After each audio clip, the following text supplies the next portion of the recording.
สวัสดีครับคุณผู้ชมคุณผู้ฟังทุกท่านที่ติดตามชมช่องธรรมะธรรมดาในคลิปนี้เราจะมาฟังพระธรรมเทศนาของหลวงปู่เหรียญวรลาโภวัดอรัญญบรรพตจังหวัดหนองคายด้วยกันครับโดยจะเสนอพระธรรมเทศนาเรื่องชีวิตวุ่นวายเพราะความอยากเรามาฟังหลวงปู่เหรียญท่านเทศสอนด้วยกันครับ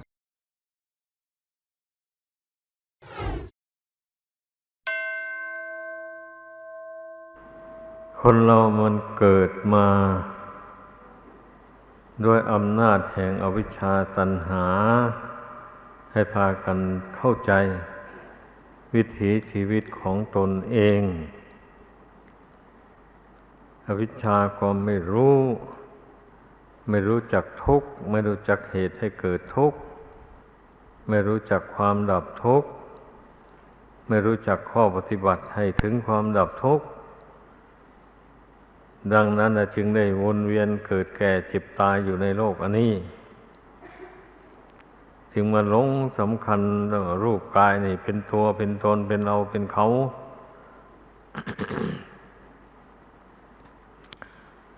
มันสำคัญสักเท่าไรมันก็ไม่ยั่งอยู่ยั่งยืนนานในที่สุดมันก็แตกทำลายลงแต่ดวงจิตนี่สิมันเป็นทุกข์เรื่องมันนะเพราะมันเข้าใจผิดถ้ามันเข้าใจถูกรู้ว่าร่างกายนี้ไม่ใช่ของเราอาศัยอยู่ชั่วคราวอย่างนี้นะอาศัยอยู่ชั่วคราวหมดเหตุปัจจัยแล้วมันก็แตกดับทำลายไปพิจารณาเห็นอย่างนี้บ่อยๆเข้าก็คลาย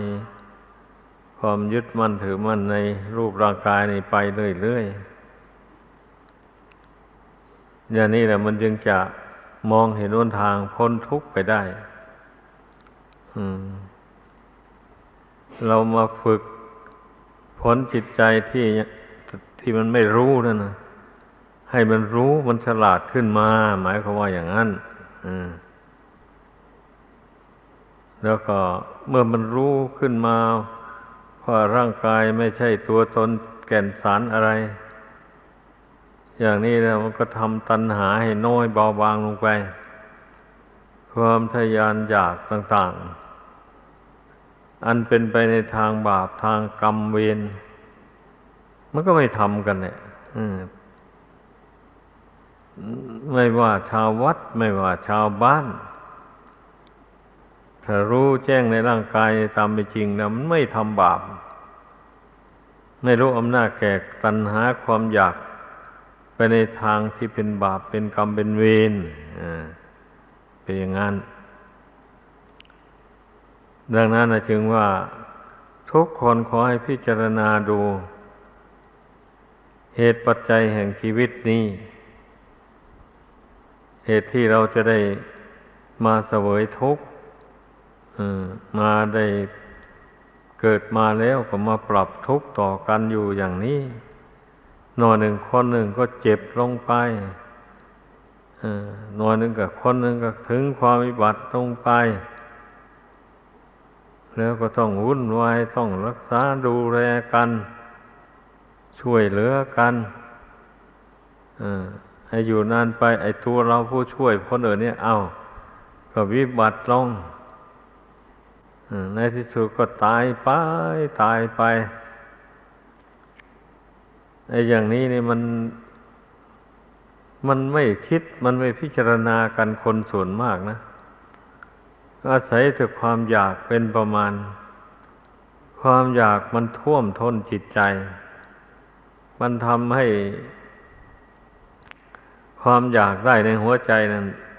ไม่มีเวลาอิ่มเลยเวลาไหนก็มีแต่อยากได้อยู่นั้นอันใดไม่มีก็อยากได้อยากให้มีเห็นคนอื่นเขามีตนเองก็อยากมี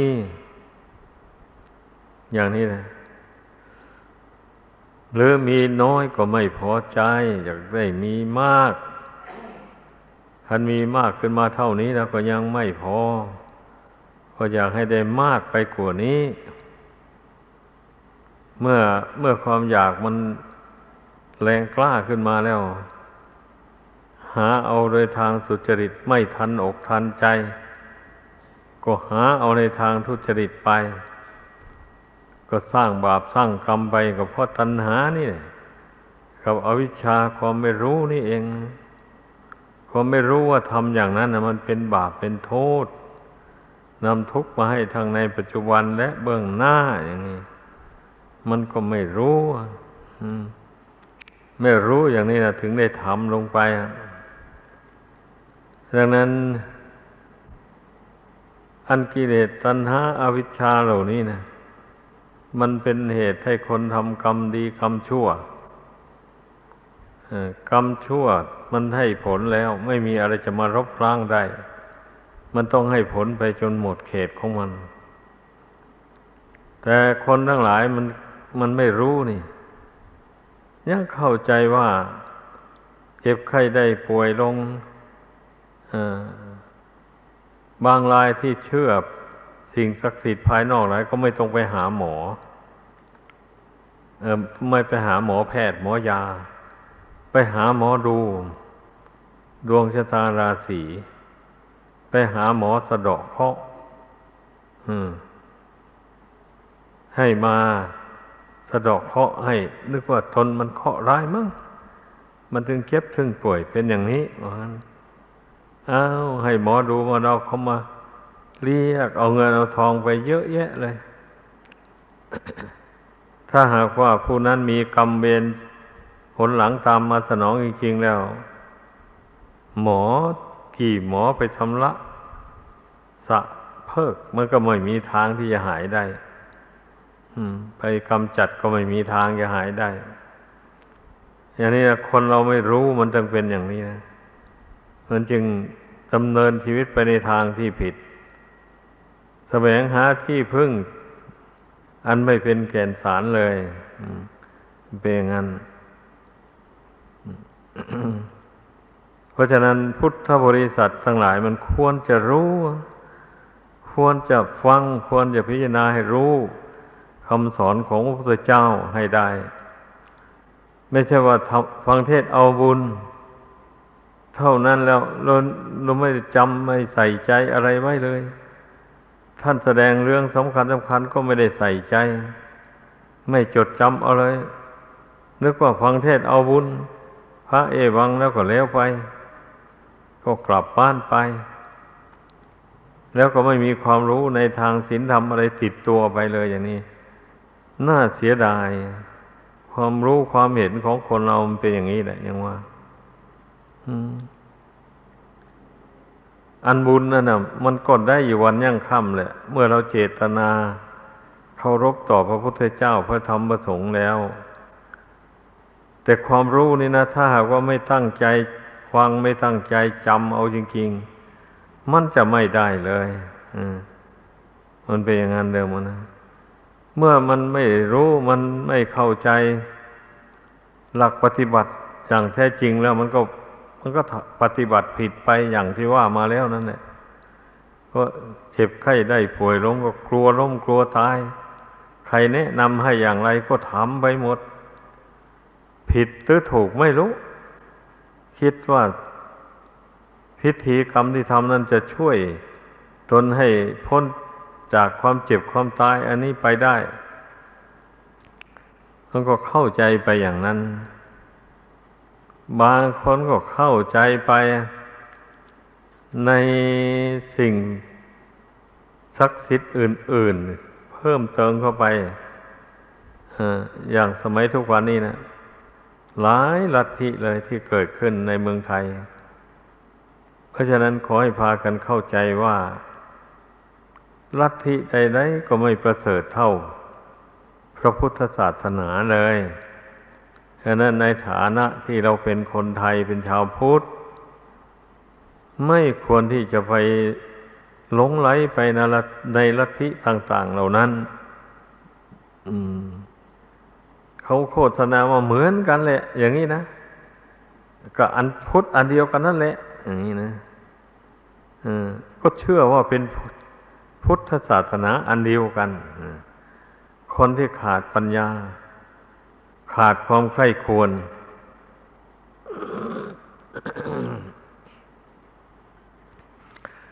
แบบนั้นเรียกว่าศรัทธาจริตเชื่อตามผู้อื่นไปเฉยๆตนเองขี้เกียจใคร่ควรพิจารณาเอาเพื่อนว่าเลยเพื่อนจูงไปไหนก็ไปเลยอันนี้ไม่ใช่ชาวพุทธแบบนี้นะขอให้เข้าใจถ้าเป็นชาวพุทธแท้ๆจริงแล้วจะไม่เชื่อง่ายงมงายเมื่อเรื่องใดๆมาถึงเข้าเช่นอย่างว่าท่านผู้นั้นนะเป็นผู้วิเศษนะท่านผู้นั้นศักดิ์สิทธิ์นะอย่างนี้นะเช่นพระอิศวรพระนารายณ์พระวิษณุเจ้าแม่กวนอิมอะไรท้าวมหาพรหมเจ้าพ่อนั่นเจ้าพ่อนี่หมู่นี่ลัทธิโยเลอันหมู่นี้เกิดขึ้นในโยเลแต่ก่อนมูนิซึมเดี๋ยวนี้มาเกิดมีโยเรขึ้นอีกแล้วอันโยเรนี่เป็นของชาวญี่ปุ่นมูนิซึมนี่เป็นเกาหลีใต้มันเป็นอย่างนี้เราก็ไม่ดูหมิ่นไม่เหยียดหยามลัทธิของเขาหรอกความจริงนะแต่ว่าเขาเห็นอย่างนั้นเขานับถือมาเขาก็เผยแผ่อย่างนั้นแต่คนไทยชาวพุทธเรานี่นะต้องใคร่ครวญต้องศึกษาให้รู้เท่านั้นแหละรู้ว่ามันเป็นทางพ้นทุกข์จริงหรืออย่างนี้นะเราจะเพิ่งไปเชื่อก่อนถ้าเราศึกษาดูนักปราชญ์ในพุทธศาสนาท่านรับรองเลยว่าเป็นทางพ้นทุกข์จริงอย่างนี้จึงค่อยนับถือจึงค่อยปฏิบัติความมุ่งหมายของการแสดงนี้นะเป็นอย่างนั้นถ้าได้ไปปรึกษาหารือกับนักปราชญ์ในพุทธศาสนาที่ท่านปฏิบัติตรงตามธรรมตามวินัยคำสอนของพระพุทธเจ้าแล้วเมื่อท่านพิจารณาดูแลเห็นว่ามันไม่ตรงกับคำสอนของพระพุทธเจ้าท่านก็บอกว่าไม่ใช่หนทางพ้นทุกข์เมื่อท่านแนะนำอย่างนี้แล้วเราควรเชื่อเพราะว่าพระสงฆ์สาวกของพระพุทธเจ้าที่ท่านศึกษาเราเรียนธรรมวินัยท่านจดจำเอาได้แล้วท่านลงมือปฏิบัติท่านย่อมรู้ผิดรู้ถูกรู้ว่าทางนี้เป็นทางผิดรู้ว่าทางนี้เป็นทางถูกอย่างนี้นะท่านย่อมรู้ดีแล้วถ้าพูดอีกในหนึ่งนะศาสดาใดในโลกอันนี้จะเสมอเหมือนอย่างพระองค์สมเด็จพระสัมมาสัมพุทธเจ้าไม่มีในยุคใดสมัยใดก็ตามฉะนั้นไอ้ชาวพุทธเรานะขอให้พากันอุทิศชีวิตบูชาพระพุทธเจ้านี่พอแล้วไม่จำเป็นต้องไปหลงไหลนะกับความโฆษณาชวนเชื่อว่าผู้นั้นวิเศษนะผู้นี้วิเศษนะอย่างนี้นะไม่จำเป็นนะอันบุคคลใดถ้ายังไม่สิ้นกิเลสยังละกิเลสไม่หมดแล้วจะเป็นผู้วิเศษไม่ได้เลยผู้วิเศษในโลกนี้นะมีแต่พระพุทธเจ้ากับพระอรหันต์นั่นแหละแล้วก็พระอนาคามีพระสกิทาคามีพระโสดาบันอันนั้นท่านก็วิเศษโดยเอกเทศอันนี้แต่พระพุทธเจ้าและพระอรหันต์แล้วเป็นผู้วิเศษสุดเต็ม100%เลยท่านผู้ใดเป็นผู้บวชอุทิศต่อพระพุทธเจ้าแล้วละอาสวะกิเลสหมดสิ้นไปแล้วท่านผู้นั้นควรนับถือโดยแท้ชาวพุทธเรามันต้องศึกษาอย่างนี้เพราะว่าเรื่องศาสนานี่นะพระพุทธเจ้าสร้างบารมีมามากต่อมากจนเต็มแล้วก็ได้ตรัสรู้พระองค์ละอาสวะกิเลสหมดสิ้นไปแล้วพระองค์ไม่มีทุกข์อยู่ในพระทัยบัดนี้ก็สงสารสัตว์โลกจึงได้ แนะแนวทางข้อปฏิบัติให้ผู้สนใจในคำสอนของพระองค์ได้ไปประพฤติปฏิบัติตามท่านผู้มีวาสนาบารมีแก่กล้าเต็มที่แล้วพอถ้าปฏิบัติไปไม่นานท่านก็ละอาสวะกิเลสให้หมดสิ้นไปได้จริงๆอย่างเป็นลูกเศรษฐีอย่างนี้นะมีเงินตั้งเป็นหลายโกฏสละบ้านเรือนออกบวชแล้วเมื่อท่านบำเพ็ญไปชำระกิเลสให้หมดสิ้นไปแล้วท่านก็ไม่ศึกหาราเพศไปครองเรือนอีกเลยทั้งที่ถึงศึกออกไปท่านก็ไม่ยากไม่จนอะไรมีเงินทองเหลือล้นอันนี้แหละเป็นเครื่องแสดงให้เห็นแล้วว่าท่านละอาสวะกิเลสหมดสิ้นไปจริงๆเช่นนั้นนะแต่จึงได้ชื่อว่าเป็นผู้วิเศษในพระพุทธศาสนานี่นะท่านยกย่องท่านผู้ละอาสวะกิเลสนั่นแหละหมดสิ้นไปนั่นนะเรียกว่าเป็นผู้ประเสริฐเป็นผู้วิเศษเป็นบุคคลที่ควรยกมือไหว้ควรกราบด้วยเบญจางคประดิษฐ์คือนั่งคุกเข่าสองแล้วก็แขนศอกสองศีรษะหนึ่งก้มลงให้ลาบลงไปที่พื้นอันนี้ท่านเรียกว่าเบญจางคประดิษฐ์ควรกราบด้วยความนอบน้อมจริงๆอย่างนี้นะเป็นบุคคลควรรับนิมนต์ไปฉันในที่ต่างๆในบ้านในช่องก็ดีเป็นบุคคลที่ควรรับทายทานชาวบ้านที่ผู้มีศรัทธาให้ทานเมื่อท่านรับไปแล้วผู้ให้ก็ได้รับผลเต็มเม็ดเต็มหน่วยอย่างนี้พระพุทธเจ้าเป็นภักขิเนยบุคคลเป็นบุคคลที่ควรถวายทักขินายทานโดยแท้นี่นะท่านผู้ใดยังมีกิเลสตัณหาหนาแน่นอยู่นี่ยังละกิเลสไม่ได้ยังปรารถนาชื่อเสียงเกียรติยศอะไรต่ออะไรอยู่แล้วยังเห็นผิดเป็นชอบอยู่ยังไปถือสิ่งศักดิ์สิทธิ์ภายนอกมาเป็นที่พึ่งอยู่ไอ้อย่างนี้จะเป็นผู้วิเศษไม่ได้เลยแสดงว่ายังไม่สิ้นกิเลสเลยเป็นงั้นผู้สิ้นกิเลสแล้วท่านเคารพแต่พระพุทธเจ้าพระธรรมพระสงฆ์เท่านั้นแหละไม่ไปเคารพอย่างอื่นนะอย่างนั้นอันนั้นพุทธศาสนิกชนนะควรจะพากันพิจารณาให้ดีเพราะทุกวันนี้ลัทธิต่างๆระบาดมากเอาเหลือเกินนะอาจจะเป็นใครก็ตามแหละที่พูดนี่นะว่าแต่ผู้นั้นละกิเลสให้หมดสิ้นไปแล้วนั่นเป็นบุคคลที่ควรเคารพนับถือจริงๆแต่ที่นี่มีหลักเกณฑ์อยู่ว่าถ้าผู้นั้นละอาสวะกิเลสหมดสิ้นไปแล้วจริงๆถ้าไม่บวชเป็นพระภิกษุสาวกของพระพุทธเจ้าก็ดับขันเข้าสู่นิพพานเลยจะอยู่ในเพศคฤหัสถ์นั้นไม่ได้เลยอย่างนี้ถ้าหากว่าท่านผู้ทำละอาสวะกิเลสให้หมดสิ้นไปนั้นนะท่านพิจารณาเห็นว่าอายุของท่านยังอยู่เช่นนี้ท่านก็จะไปขอบวชเลยกับพระศาสดาอย่างนี้นึกขอบวชกับพระอรหันต์ที่ท่านฟังคำสอนแล้วได้บรรลุมรรคผลธรรมวิเศษนั้นเมื่อท่านได้บวชทรงผ้ากาสาวพัสแล้วก็จึงมีชีวิตอยู่ไปได้นี่เป็นคุณลักษณะของพระอรหันต์เราต้องเข้าใจไว้ไม่ใช่ว่าผู้สิ้นกิเลสแล้วยังเป็นคฤหัสถ์อยู่นุ่งดำห่มดำอยู่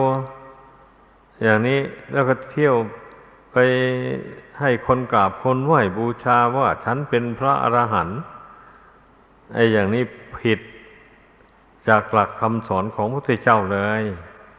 ชาวพุทธเราควรจะเรียนรู้ไว้อย่างนี้พระสงฆ์สาวกของพระพุทธเจ้านั้น เมื่อท่านปฏิบัติดีปฏิบัติชอบตามธรรมวินัยแล้วอย่างนี้ท่านไม่ได้ทำให้ใครเดือดร้อนเลยท่านไม่ได้ไปหลอกลวงใครให้เสียเงินเสียทองอย่างนี้อันละที่ต่างๆเท่าที่ฟังมานั่นนะผู้ใดอยู่เข้ารีดเขาต้องเสียเงินอย่างนี้ต้องคนละเท่านั้นเท่านี้ไปเลยอย่างนี้เนี่ยเท่าที่ศึกษาสดับตับฟังมาจึงจะเข้ารีดของเขาได้เป็นอย่างนั้นสำหรับพระพุทธศาสนานี่ไม่เป็นอย่างนั้นนี่ใครมีศรัทธาเลื่อมใสเราได้ดอกไม้ธูปเทียนมาบูชาพระรัตนกรัยแล้วก็มากล่าวคำปฏิญาณตนถึงพระพุทธพระธรรมพระสงฆ์ว่าเป็นที่พึ่งตลอดชีวิตต่อหน้าพระสงฆ์เสียอย่างนี้แล้วก็เป็นชาวพุทธไปเลยไม่ต้องเสียเงินเสียทองอะไรนะอย่างนี้นะก็พากันเข้าใจไว้ถ้าหากว่าพระสงฆ์เหล่าใดไปเรียกเอาเงินเอาทองกับทายกทายิกาผู้ไปแสดงตนเป็นอุบาสกอุบาสิกาอย่างนี้นะก็นับว่าไม่สมควรเลยไม่ใช่พระสงฆ์ที่ปฏิบัติตรงตามคำสอนของพระพุทธเจ้าเลยอย่างนี้เนี่ย ต้องเข้าใจไว้เราผู้นับถือพุทธศาสนาต้องศึกษาให้เข้าใจว่าบุคคลใดเป็นบุคคลที่ควรกราบควรไหว้ควรเคารพสักการะบูชาอย่างนี้เราต้องศึกษาให้เข้าใจโดยแจ่มแจ้งไม่ใช่ว่าเราจะไปเชื่อตามแต่ข่าวลือเท่านั้นนะไม่ถูกต้องเลยข่าวลือเนี่ยมันลือไปทั่วแหละคนดีมันก็ลือไปคนชั่วมันก็ลือไปก็เพราะเหตุว่ามันแสวงหาเงินหาทองกันแบบนั้นคนบางพวกบางเหล่านะแล้วก็ยกคนใดคนหนึ่งเป็นผู้วิเศษเที่ยวโฆษณาลงไปอย่างนี้นะ ให้คนหลั่งไหลไปหาเขาก็มีพิธีแปลกๆอะไรนั่นเนี่ยคนเราย่อมมีเคราะห์มีเข็ญต้องสะเดาะเคราะห์อย่างนั้นแล้วก็จะอยู่สุขสบายดีไปเชื่อตามเขาก็ไปเสียเงินเสียทองให้เขาไปอันโมนี้ชาวพุทธเรามันควรจะรู้ไว้ควรเรียนรู้ว่าพระพุทธเจ้าไม่ได้ทรงสอนไม่ได้ทรงแนะนำสั่งสอนให้ไปนับถือลัทธิประเพณีอะไรต่างๆในโลกนี้สารพัดมี108,000 อย่างพระพุทธเจ้าทรงสอนว่าและทรงถามนะทรงถามคนบางพวกแต่ครั้งนั้นนะพวกท่านทั้งหลายจะสำคัญว่ายังไงเมื่อบุคคลมีความโลภความโกรธความหลงแล้วสามารถฆ่าสัตว์ลักทรัพย์ประพฤติผิดในกามกล่าวมุสาวาทดื่มสุราเมลัยกัญชายาฝิ่นเฮโรอีนได้ไหมอย่างนี้นะไอ้คนเหล่านั้นก็ตอบพระองค์ว่าเมื่อบุคคลใดมีความโลภเป็นต้นแล้วสามารถมีการทำบาปฆ่าสัตว์เป็นต้นได้พระเจ้าค่ะอย่างนี้นะนั่นแหละเมื่อบุคคลใดไม่โลภไม่โกรธไม่หลงแล้วเขาสามารถที่จะเว้นจากฆ่าสัตว์เป็นต้นนั้นได้ไหมได้พระเจ้าค่ะนั่นแหละนี่แหละท่านทั้งหลายจงเข้าใจไว้ศาสดาใดครูใดสอนให้ละความโลภด้วยการบริจาคทานให้ละความโกรธด้วยการรักษาศีลให้มั่นคงให้ละความหลงด้วยการภาวนาสมาธิอย่างนี้แล้วกิเลสบาปประธรรมนั้นมันจะน้อยเบาบางออกไปจากจิตใจเมื่อศาสดาใดครูใดสอนอย่างนี้นะนับว่าถูกทางแล้วท่านทั้งหลายจงนับถือ ท่านผู้นั้นเป็นครูเป็นอาจารย์อย่างนี้เมื่อพระองค์เจ้าทรงแสดงธรรมแนะนำสั่งสอนอย่างนั้นนะพวกการามชนในหมู่บ้านที่พระองค์ไปพักนั้นก็พร้อมใจกันปฏิญาณตนถึงคุณพระพุทธพระธรรมพระสงฆ์เป็นที่พึ่งตลอดชีวิตเลยเพราะเขาสร้างศาลาไว้หลังหนึ่งเป็นที่พักของคนเดินทางของนักบวชทั้งหลายอันนักบวชในลัทธิต่างๆนั้นก็เดินทางมาพักที่นั่นเมื่อเขาไปสนทนาปราศัยไถ่ถามต่างคนก็แสดงลัทธิของตนออกให้เขาฟังอีกหมู่หนึ่งมาพักเข้าไปหาเข้าไปเขาก็แสดงอันลัทธิของตนออกให้คนเหล่านั้นฟังล้วนแต่ไม่ตรงกันไม่เหมือนกันนะเขาก็เลยสงสัยแล้วว่าอย่างนี้ไม่ทราบว่าจะนับถือลัทธิใดครูใดอาจารย์ใดมันถึงจะถูกต้องมันจึงจะเป็นทางพ้นทุกข์อย่างนี้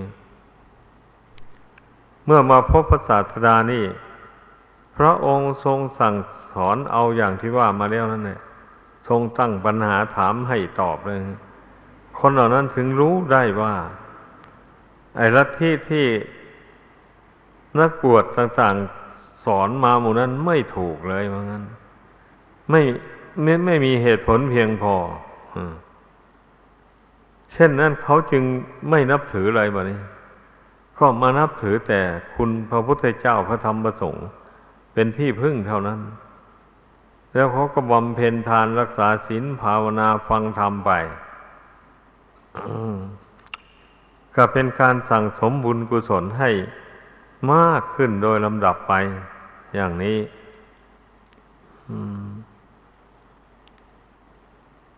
พระพุทธเจ้าทรงสอนว่าไม่ควรเชื่อทรงสั่งสอนว่าไม่ควรเชื่อโดยอาการ10อย่างนู้นนะนี่แหละพระองค์เจ้าสอนไว้ทรงสอนว่าไม่ควรเชื่อตามข่าวลือตามกันมาบางทีมันก็จริงบางทีก็ไม่จริงอันข่าวลือนี่นะอย่างนี้นะแล้วไม่ควรเชื่อว่าควรทำตามเยี่ยงอย่างที่บรรพบุรุษเคยพาทำมาอย่างไงก็ทำอยู่อย่างนั้นนี่นะไม่ควรเชื่อโดยการคาดคะเนเอาเดาเอาอย่างนี้ไม่ควรเชื่อโดยสำคัญว่าผู้นี้เป็นครูของเราแล้วท่านแสดงอะไรออกมานึกว่าเป็นความจริงแล้วก็เชื่อไปเลยอย่างนี้แม้แต่ผู้เป็นครูเป็นอาจารย์สั่งสอนพระองค์ก็ยังแนะนำไม่ให้เชื่อง่ายๆก่อนต่อเมื่อท่านแสดงออกมาแล้วเราสดับตับฟังแล้วได้ปฏิบัติตามได้รับความสุขความสงบจริงได้ความรู้ความฉลาดในเหตุผลเหล่านั้นจริงๆอย่างนี้จึงค่อย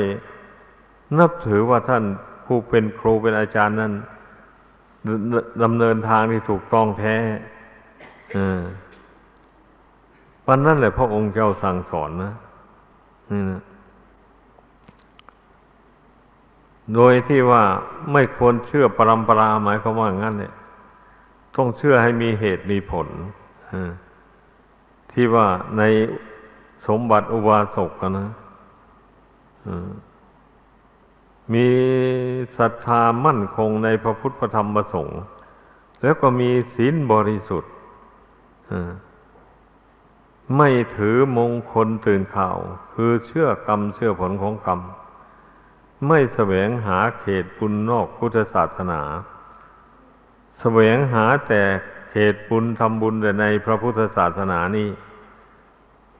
นั่นพระพุทธเจ้าทรงแสดงไว้นี่เรียกว่าคุณสมบัติของผู้เป็นอุบาสกอุบาสิกาต้องพร้อมด้วย5 อย่างนี้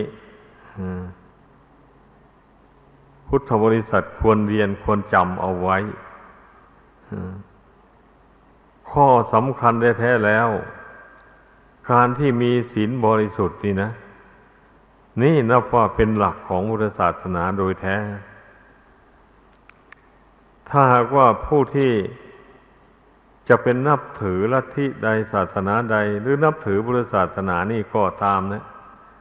แต่ถ้าไม่ยินดีที่จะรักษาศีลให้บริสุทธิ์ไม่ได้ตั้งเจตนาวิรัติละเว้นจากบาปกรรมความชั่วที่พระพุทธเจ้าทรงห้ามไว้นั้นนะการนับถือพุทธศาสนาก็ได้ผลน้อยเดียวเรียกว่าไม่พ้นทุกข์ได้ก็พูดแล้วพูดง่ายๆอย่างนี้ก็แล้วกันแหละวะพ้นทุกข์ไปไม่ได้ถ้าคนไม่รักษาศีลแล้วก็ทำบาปทำกรรมเรื่อยไปจนตลอดชีวิตอย่างนี้นะแล้วตายแล้วมันจะไม่ไปตกนรกมันจะไปที่ไหนเป็นเช่นเพียงแต่แค่ทำบุญทำทานเท่านั้นนะ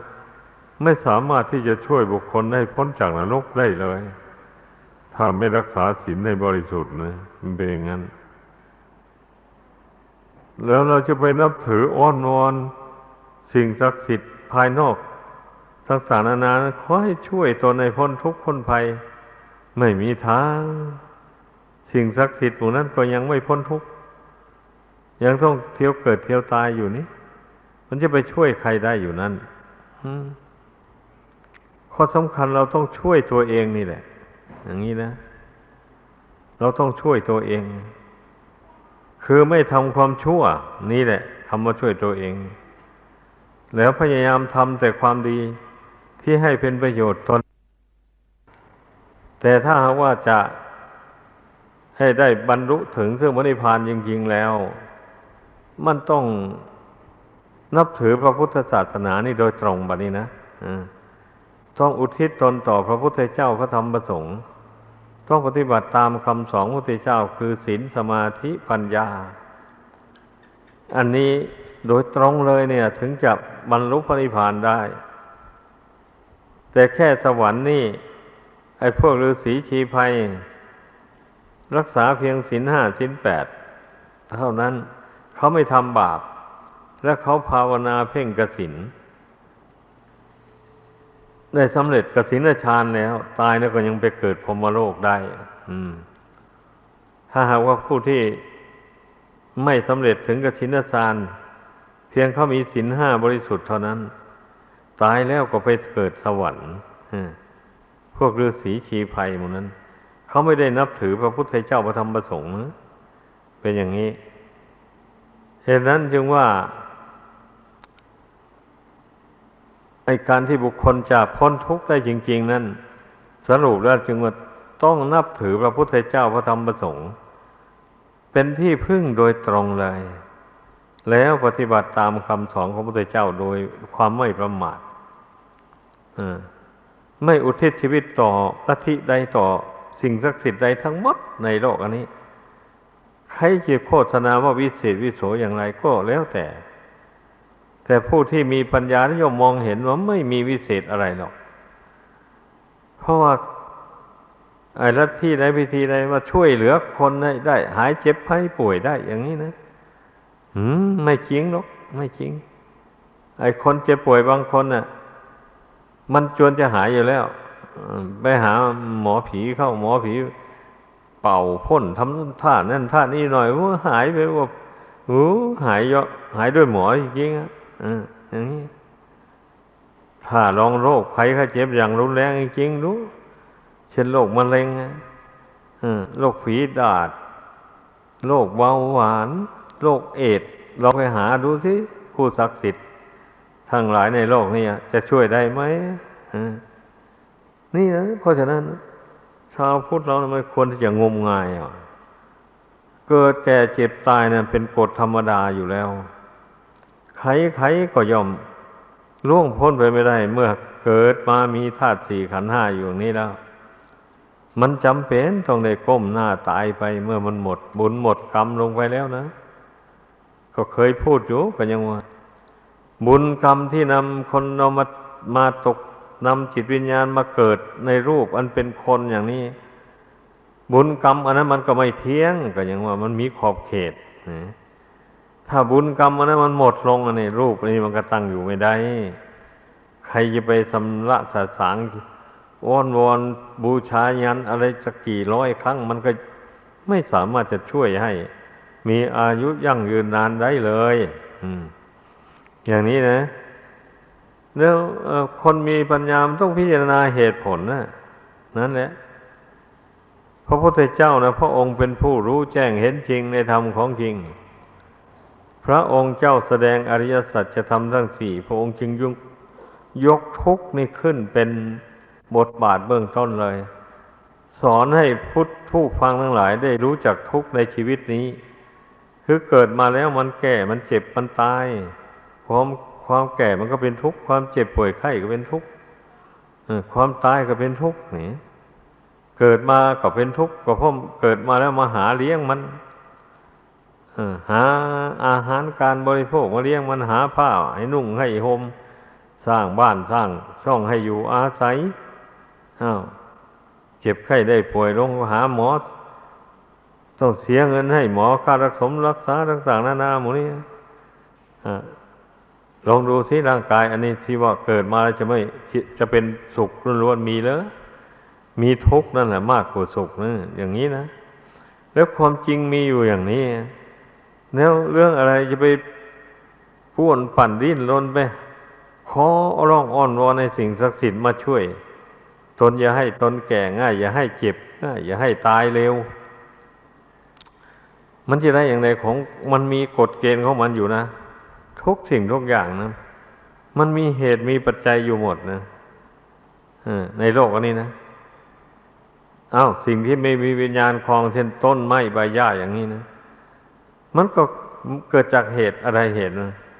ธาตุสี่ดินน้ำไฟลมประชุมกันได้สัดได้ส่วนแล้วในที่ไหนแล้วพืชต่างๆย่อมเกิดขึ้นในที่นั้นถ้าที่ไหนไม่มีธาตุทั้งสี่ไม่รวมกันไม่ได้สัดได้ส่วนแล้วพืชต่างๆมันก็ไม่เกิดขึ้นอย่างนี้นะอย่างเช่นหินทั้งก้อนอย่างนี้นะหินตันๆทั้งก้อนนี่เนี่ยมันจะมีอะไรไปเกิดอยู่นั้นนั่นเนี่ยมันมีธาตุสี่มันยังไม่สมบูรณ์เป็นอย่างนั้น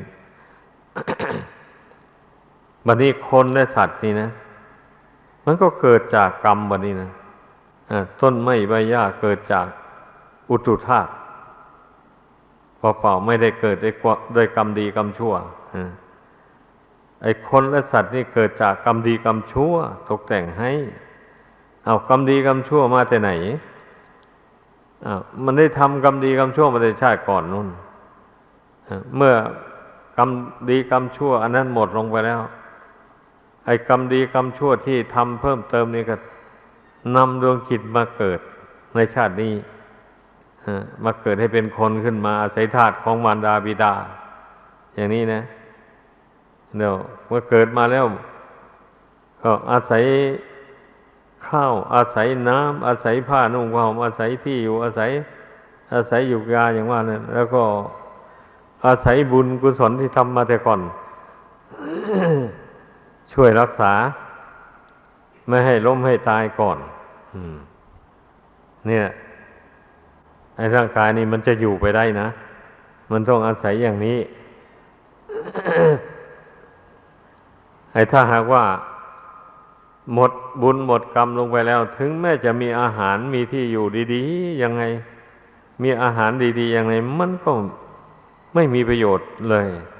เมื่อบุญเก่าหมดลงแล้วนะทานอาหารก็ไม่ได้นอนก็ไม่หลับร่างกายก็กระสับกระส่ายเมื่อถึงเวลาบุญกุศลหนหลังสิ้นลงไปเมื่อใดแล้วมันก็หมดลมหายใจลงไปเมื่อนั้นแล้วอย่างนี้นะเราจะไปสงสัยอะไรจะไปสงสัยว่าอะไรสิ่งศักดิ์สิทธิ์ใดที่มาช่วยเหลือได้ไม่ควรนะเราเป็นชาวพุทธแท้ๆควรรู้ตามเป็นจริงอย่างนี้พระพุทธเจ้าทรงแสดง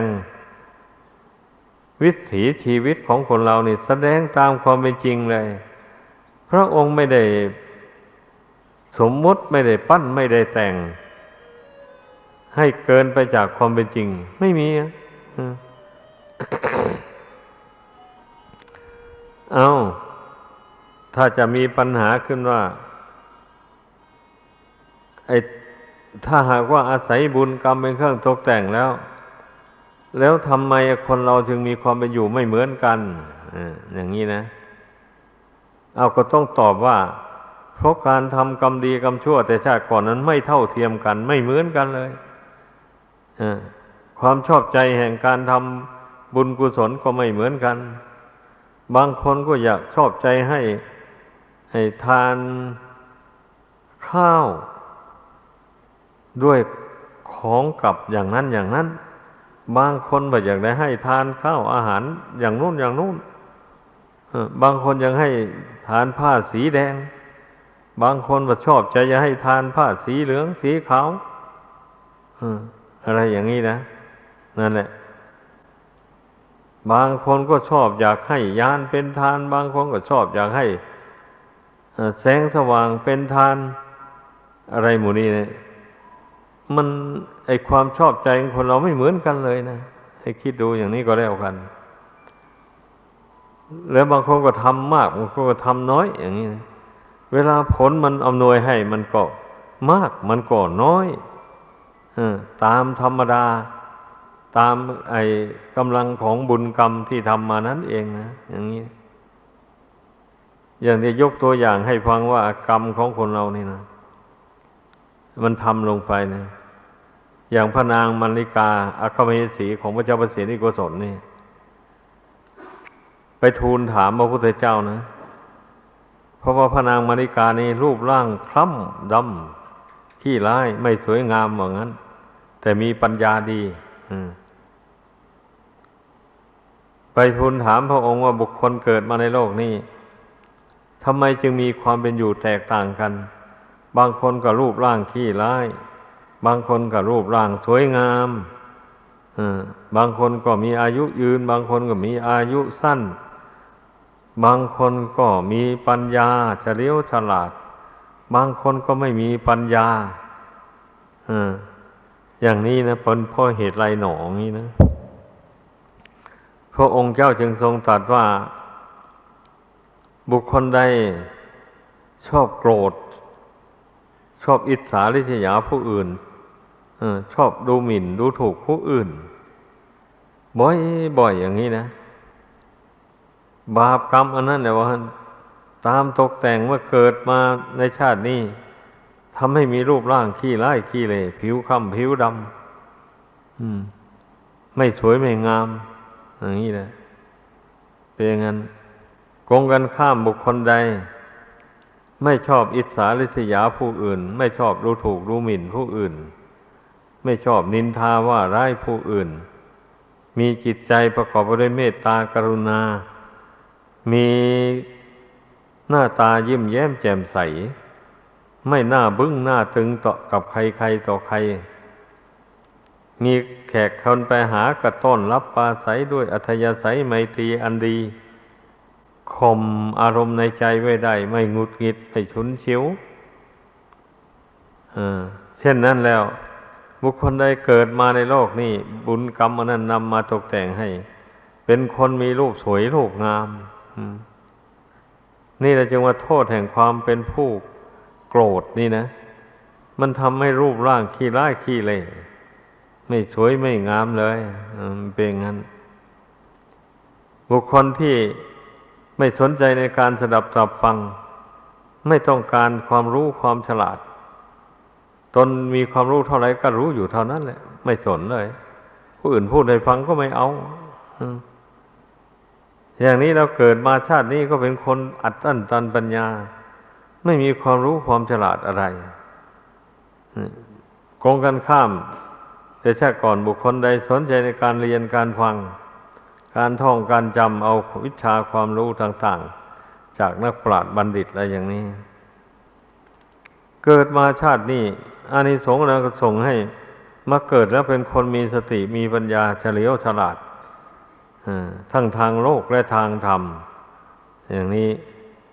เนี่ยคนมีปัญญามันเป็นอย่างนั้นให้เข้าใจ อย่างนั้นอย่าพากันเกียจคร้านในการสดับปรับฟังคำสอนพระพุทธเจ้าอย่าเกียจคร้านในการคิดการพิจารณาธรรมะคำสอนของพระพุทธเจ้าให้รู้ให้เข้าใจแจ่มแจ้งไว้ในใจของตนมันจะเป็นอุปนิสัยปัจจัยที่ตามไปเมื่อตนยังไม่ถึงพระนิพพานไปเกิดไปในชาติใดก็จะเป็นคนมีสติปัญญาฟังคำสอนพระพุทธเจ้าก็เข้าใจได้ง่ายดีมีปฏิภาณโวหารคล่องแคล่วดีอย่างนี้นะไอ้ผู้มีอายุสั้นก็เพราะชอบเบียดเบียนชีวิตของบุคคลอื่นสัตว์อื่นไม่เห็นโทษของการฆ่าสัตว์ตัดชีวิตอย่างนี้แหละกรรมอันนั้นแหละมันจึงมาตัดรอนเอาเกิดมาในโลกไม่อยู่ไปไม่ทันถึงอายุไขตายแล้วบางคนก็ตายโหงอันผู้มีอายุยืนยาวนานนั่นก็ตรงกันข้ามหรอกไหมเป็นผู้ไม่ชอบเบียดเบียนบุคคลอื่นสัตว์อื่นจริงอยู่เมื่อมันยังไม่รู้ก็เบียดเบียนมาแต่พอได้ฟังคำสอนพระพุทธเจ้าแล้วรู้แล้วอย่างนี้ก็ตั้งสัจจะอธิษฐานละเว้นเลยไม่เบียดเบียนบุคคลอื่นและสัตว์อื่นต่อไปตลอดชีวิตเช่นนี้เมื่ออธิษฐานแล้วก็สำรวมระวังกายวาจาใจเรื่อยไปไม่ไปเบียดเบียนบุคคลอื่นและสัตว์อื่นเลยอย่างนี้แล้วก็ทำบุญให้ทานข้าวน้ำโภชนะอาหารไปอย่างนี้อานิสงส์เหล่านี้เกิดไปชาติใดก็มีกำลังวังชาดีเพราะอานิสงส์ให้ข้าวน้ำเป็นทานมีอายุยืนยาวนานเพราะอานิสงส์การรักษาศีลให้บริสุทธิ์ไม่เบียดเบียนคนอื่นสัตว์อื่นมันก็ไม่มีกรรมมีเวรอะไรมาตัดรอนชีวิตนี้ให้ล้มให้ตายไปก่อนที่จะถึงอายุไขพระพุทธเจ้าทรงแสดงให้พระนางมาริกาฟังอย่างนี้เลยเหตุนั้นคำสอนของพระองค์เรื่องนี้จึงได้ปรากฏมาในหนังสือพระไตรปิฎกจนถึงทุกวันนี้นะเพราะฉะนั้นจึงได้นำมาแสดงให้พุทธบริษัททั้งหลายฟังเผื่อว่าผู้ที่ต้องการความสุขความเจริญแก่ตนแล้วจะได้ประพฤติปฏิบัติตามไปเมื่อปฏิบัติตามนี้มันต้องได้รับความสุขแน่นอนเลยทีเดียวเป็นอย่างนั้นก็ลองพิจารณาดูสิผู้มีปัญญานะพิจารณาแล้วย่อมเห็นได้ชัดๆว่าที่พระองค์แสดงนี่นะย่อมเป็นไปได้จริงๆนี่ย่อมเห็นด้วยตนเองเนี่ยข้อนี้นะแม้ผู้แสดงอยู่นี่ก็แน่นอนนะเชื่อแน่ 100%ถ้าปฏิบัติตามนี้ได้แล้วย่อมเป็นผู้สมบูรณ์ด้วยอายุวันนะสุขะพละปฏิภาณธนสารสมบัติจริงๆเลยมันเป็นอย่างนั้นแล้วทั้งเป็นนิสัยปัจจัยให้ได้บรรลุมรรคผลธรรมวิเศษอีกด้วยเพราะว่าบุคคลเมื่อสั่งสมบุญกุศลมากๆเข้าไปแล้วนะบุญกุศลนี่มันก็ดลบันดาลให้มีปัญญาเกิดขึ้นมองเห็นอัตภาพร่างกายนี่ล้วนแต่ไม่ยั่งไม่ยืนไม่เป็นแก่นเป็นสารอะไรเลยไม่สวยไม่งามเลยแล้วก็มองดูนอกร่างกายนี้ออกไปก็เหมือนกันมีสภาวะเหมือนกันหมดเลยอย่างนี้นะนั่นแหละผู้ใดมีความรู้สึกนึกคิดขึ้นได้อย่างนี้แสดงว่าผู้นั้นมีบุญมากสมควรนะ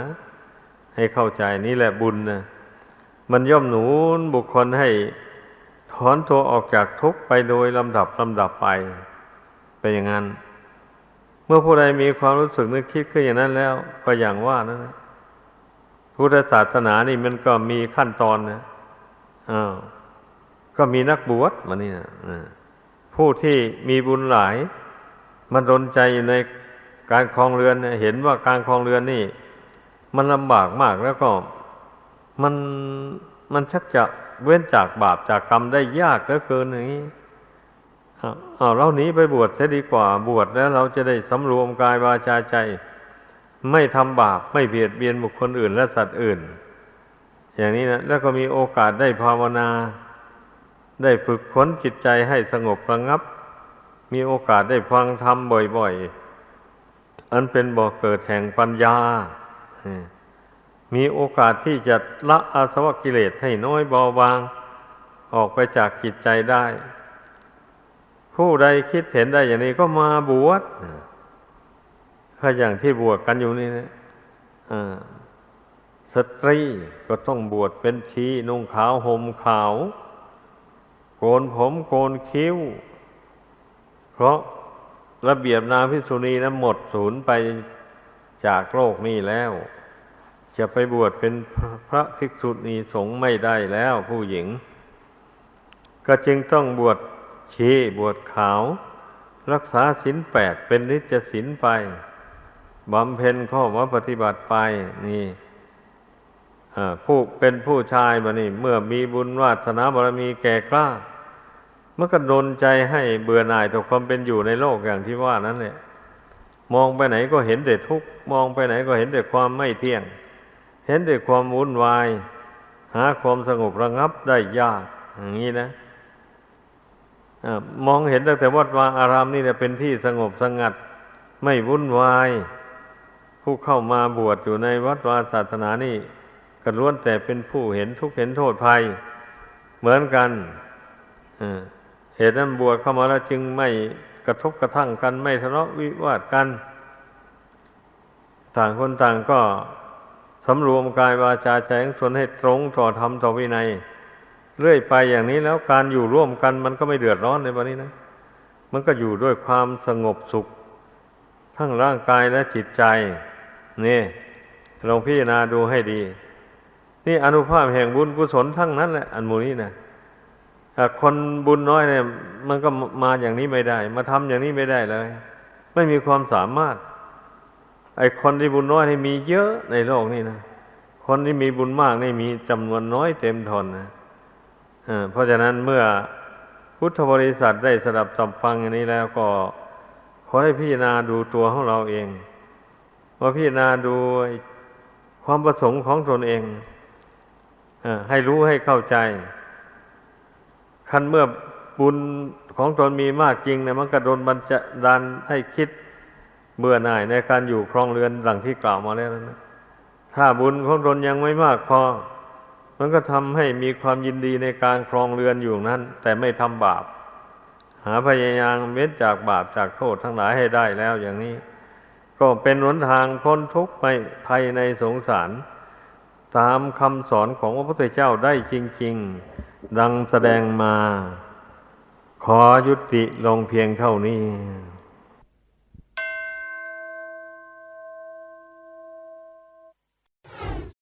เราไม่กลัวใครใครมาด่าเราก็ต้องด่าตอบใครตีมาเราก็ตีตอบเราไม่กลัวใครไอ้ความนึกคิดอย่างนี้ท่านเรียกว่าทิฏฐิมานะความเห็นว่ามีตัวมีตนมีเรามีเขามันทำให้จิตกระด้างกระเดื่องไม่ยอมสละสิ่งที่ชั่วร้ายออกจากจิตใจไม่วางตนให้เป็นไปตามคำสอนของพระพุทธเจ้าประพฤติไปตามอำนาจของมานะทิฏฐิมันก็ได้ทะเลาะวิวาทกันอยู่มันยังค่ำอย่างนั้นแหละโอวาทธรรมหลวงปู่เหรียญวราลาโภขอขอบคุณทุกท่านที่ได้สนับสนุนช่อง YouTube ธรรมะธรรมดาด้วยครับทุกครั้งที่ท่านดูอย่าลืมช่วยกันกดไลค์กดแชร์เพื่อเป็นการทำให้คลิปธรรมะของเราได้มีการเผยแพร่ออกไปมากขึ้นและที่สำคัญอย่าลืมกดติดตามช่องธรรมะธรรมดาด้วยนะครับขออนุโมทนาบุญกับทุกท่านที่ร่วมรับฟังด้วยกันครับสาธุ